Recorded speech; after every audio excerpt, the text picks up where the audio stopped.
بسم اللہ الرحمن الرحیم ومن الناس من يقول آمنا باللہ وبالیوم الآخر وما هم بمؤمنین۔ ومن الناس اور بعض لوگ ہیں من یقول جو کہتے ہیں آمنا ہم ایمان لائے باللہ اللہ پر وبالیوم الآخر اور آخرت کے دن پر وما هم بمؤمنین حالانکہ وہ ایمان لانے والے نہیں ہیں۔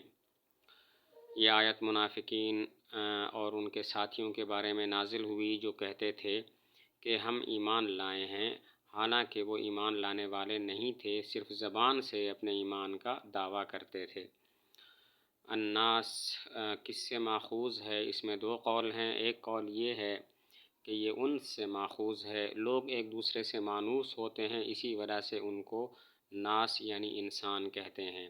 اور دوسرا قول یہ ہے کہ یہ ماخوذ ہے انسا بمعنی ظہر سے، ظاہر ہونا، چونکہ لوگ ایک دوسرے پر ظاہر ہوتے ہیں، جنوں کی طرح پوشیدہ نہیں ہوتے، اسی وجہ سے ان کو انسان کہتے ہیں۔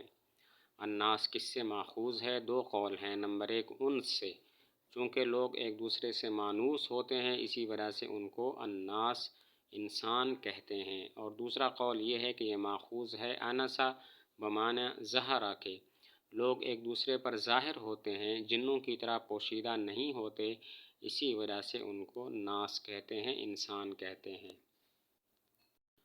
آمنا باللہ وبالیوم الآخر، یہاں ایک سوال ہوتا ہے کہ ایمان کے لیے صرف اللہ اور آخرت کے دن پر ایمان کافی نہیں ہے، باقی چیزیں بھی ہیں جن پر ایمان لانا ضروری ہے، مثلا نبوت اور جنت اور دوزخ وغیرہ۔ تو پھر کیا وجہ کہ صرف اللہ اور آخرت کے دن پر ایمان کا تذکرہ ہے، باقی چیزوں کا تذکرہ نہیں ہے؟ سوال ہوتا ہے ایمان کے لیے اللہ اور آخرت کے دن پر ایمان لانا کافی نہیں ہے، دوسری چیزیں بھی ہیں جن پر ایمان ضروری ہے، جیسا کہ نبوت، جنت، دوزخ وغیرہ۔ تو پھر کیا وجہ کہ صرف اللہ اور آخرت کے دن پر ایمان کا تذکرہ ہے؟ جواب یہ ہے کہ ایمان میں یہی دو چیزیں مقصود اعظم ہیں، اللہ پر اور آخرت کے دن پر ایمان لانا، اسی وجہ سے صرف ان دو کا تذکرہ ہے۔ جواب یہ ہے کہ ایمان میں مقصود اعظم صرف یہ دو چیزیں ہیں، اللہ پر ایمان اور آخرت کے دن پر ایمان، اسی وجہ سے صرف ان دو کا ذکر کیا گیا۔ وما ہم بمؤمنین، حالانکہ وہ ایمان لانے والے نہیں ہیں۔ سوال یہ ہوتا ہے کہ ان کا دعویٰ تھا آمنا فعل کے ساتھ، تو ان کا رد بھی فعل کے ساتھ ہونا چاہیے تھا اور یوں فرماتے وما آمنو۔ کیا وجہ کہ یہاں پر رد ہے وما ہم بمؤمنین کے ساتھ، جملہ اسمیہ کے ساتھ؟ سوال ہوتا ہے ان کا دعویٰ تھا آمنا فعل کے ساتھ، تو چاہیے تھا کہ رد بھی فعل کے ساتھ ہوتا اور یوں فرماتے وما آمنو، حالانکہ وہ ایمان نہیں لائے۔ تو کیا وجہ کہ ما ہم بمؤمنین جملہ اسمیہ کے ساتھ رد کیا؟ جواب یہ ہے کہ ما ہم بمؤمنین کے طریقہ سے رد مبالغہ کے لیے اور تاکید کے طور پر ہے، کیونکہ ما ہم بمؤمنین کا مطلب ہے وہ مومنین کی جماعت سے ہی خارج ہیں۔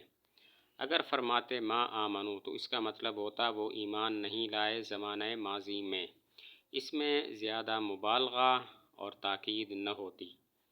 جواب یہ ہے کہ ما ہم بمؤمنین کے ساتھ رد مبالغہ کے لیے ہے اور تاکید کے لیے ہے، کیونکہ ما ہم بمؤمنین کا مطلب یہ ہے وہ مومنین کی جماعت سے ہی خارج ہیں، اور اس طرح مبالغہ ما ہم بمؤمنین کے ساتھ ہو سکتا تھا۔ اگر فرماتے ما آمنو کہ وہ ایمان نہیں لائے تو اس کا مطلب ہوتا کہ ماضی میں وہ ایمان نہیں لائے، ظاہر ہے اس میں اس طرح کا مبالغہ اور تاکید نہ ہوتی۔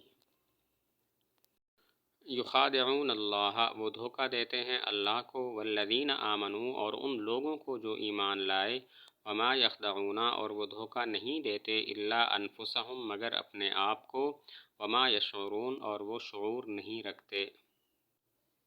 یخادعون اللہ والذین آمنوا، وہ اللہ اور مسلمانوں کو دھوکہ دیتے ہیں۔ اب یہاں پر سوال یہ ہوتا ہے کہ اللہ کو تو کوئی دھوکہ نہیں دے سکتا، پھر کیسے فرمایا یخادعون اللہ، وہ اللہ کو دھوکہ دیتے ہیں؟ سوال یہ ہے کہ اللہ تعالیٰ کو کوئی دھوکہ نہیں دے سکتا، پھر کیسے فرمایا یخادعون اللہ، وہ اللہ کو دھوکہ دیتے ہیں؟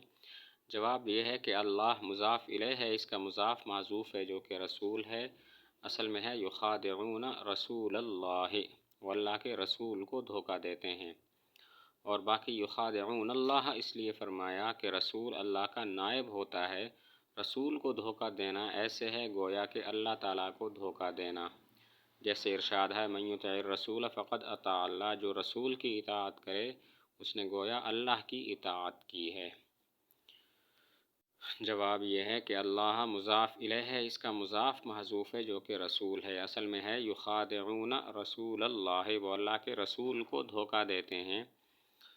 اور چونکہ رسول اللہ تعالیٰ کا نائب ہوتا ہے اور گویا رسول کو دھوکہ دینا اللہ تعالیٰ کو دھوکہ دینا ہے، اسی وجہ سے فرمایا یخادعون اللہ۔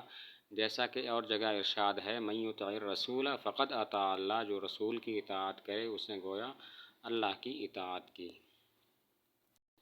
وما یخدعون الا انفسهم، وہ صرف اپنے آپ کو ہی دھوکہ دے رہے ہیں، کیونکہ اللہ تعالیٰ وقتاً فوقتاً حضور صلی اللہ علیہ وسلم کو اور مسلمانوں کو مطلع فرما دیتا ہے کہ یہ لوگ اس طرح کی حرکتیں کر رہے ہیں، تو ان کے دھوکہ دہی کا وبال خود انہی پر پڑتا ہے۔ اسی وجہ سے فرمایا ما یخدعون الا انفسهم، وہ صرف اپنے آپ کو دھوکہ دے رہے ہیں۔ ما یخدعون الا انفسهم، وہ صرف اپنے آپ کو دھوکہ دے رہے ہیں، کیونکہ اللہ تعالیٰ وقتاً فوقتاً حضور صلی اللہ علیہ وسلم اور مسلمانوں کو منافقین کے بارے میں مطلع فرما دیتا ہے، تو ان کے دھوکہ دینے کا جو وبال ہے خود انہی پر پڑتا ہے۔ اسی وجہ سے فرمایا ما یخدعون الا انفسهم، وہ صرف اپنے آپ کو دھوکہ دیتے ہیں۔ وما یشعرون، اور وہ شعور نہیں رکھتے۔ شعور کہتے ہیں حواس کے ذریعے کسی چیز کو محسوس کرنا۔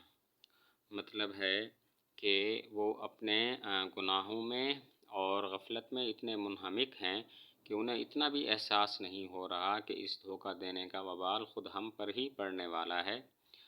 شعور کہتے ہیں حواس کے ذریعے کسی چیز کا ادراک کرنا۔ ما یشعرون کا مطلب ہے وہ اپنی غفلت میں اور گناہوں میں اس قدر منہمک ہیں کہ انہیں احساس ہی نہیں ہوتا کہ دھوکے کا وبال خود انہی پر پڑنے والا ہے۔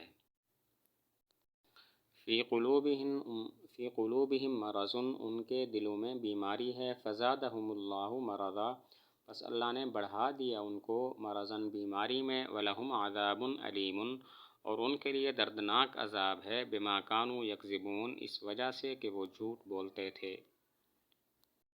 فی قلوبہم مرض، مرض کا معنی ہوتا ہے وہ حالت کہ جو انسان کو عارض ہو اور اس کو کمزور کر دے اور آہستہ آہستہ اسے ہلاکت تک پہنچا دے۔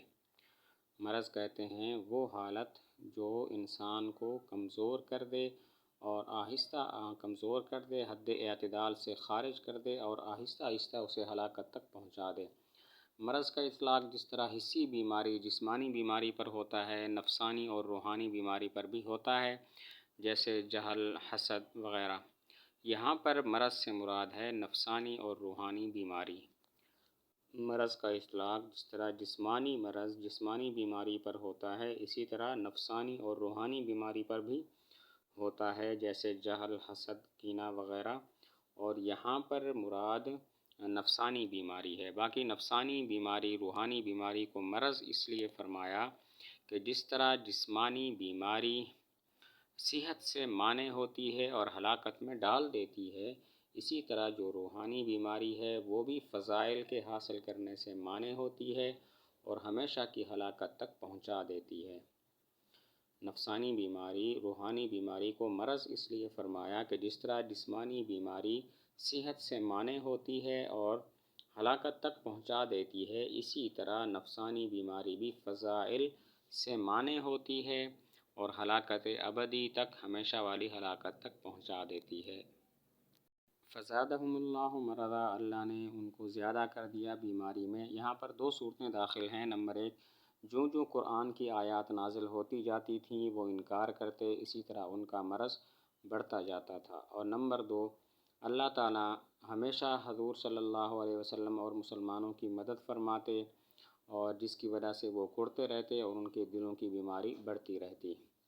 اللہ نے ان کی بیماری میں اضافہ کر دیا۔ اس میں دو صورتیں ہیں۔ نمبر ایک، جو اللہ تعالیٰ قرآن کی آیات نازل فرماتے جاتے وہ اس کا انکار کرتے اور اسی طرح ان کی نفسانی بیماری بڑھتی جاتی۔ اور نمبر دو، اللہ تعالیٰ مسلمانوں کی اور حضور صلی اللہ علیہ وسلم کی مدد فرماتے اور منافقین اس کو دیکھ کر کڑتے رہتے اور اسی طرح ان کی بیماری بڑھتی رہتی تھی۔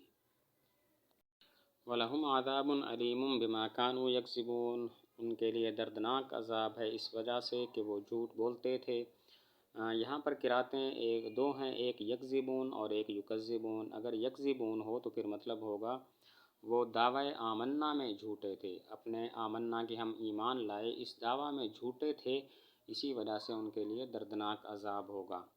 اور اگر یکذبون ہو تو پھر مطلب ہوگا ان کے لیے دردناک عذاب ہوگا اس لیے کہ وہ حضور صلی اللہ علیہ وسلم کی تکذیب کرتے تھے، جھٹلاتے تھے۔